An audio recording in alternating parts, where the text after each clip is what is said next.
Hi friends, ఈరోజు నేను beetroot మజ్జిగ చేయబోతున్నానండి. 3 స్పూన్స్ బీట్రూట్ పీసెస్ తీసుకున్నాను.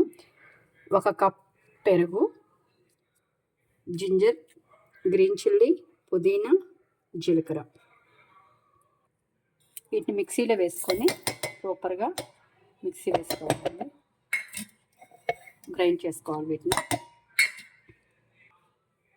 వీటిలోనే కొంచెం సాల్ట్ అండి. బీట్రూట్ పీసెస్ కూడా వేసుకొని మిక్సీ వేసుకోవాలండి. 1 కప్ అంతా పెరుగు కూడా వేసుకొని మిక్సీ వేసుకోవాలండి.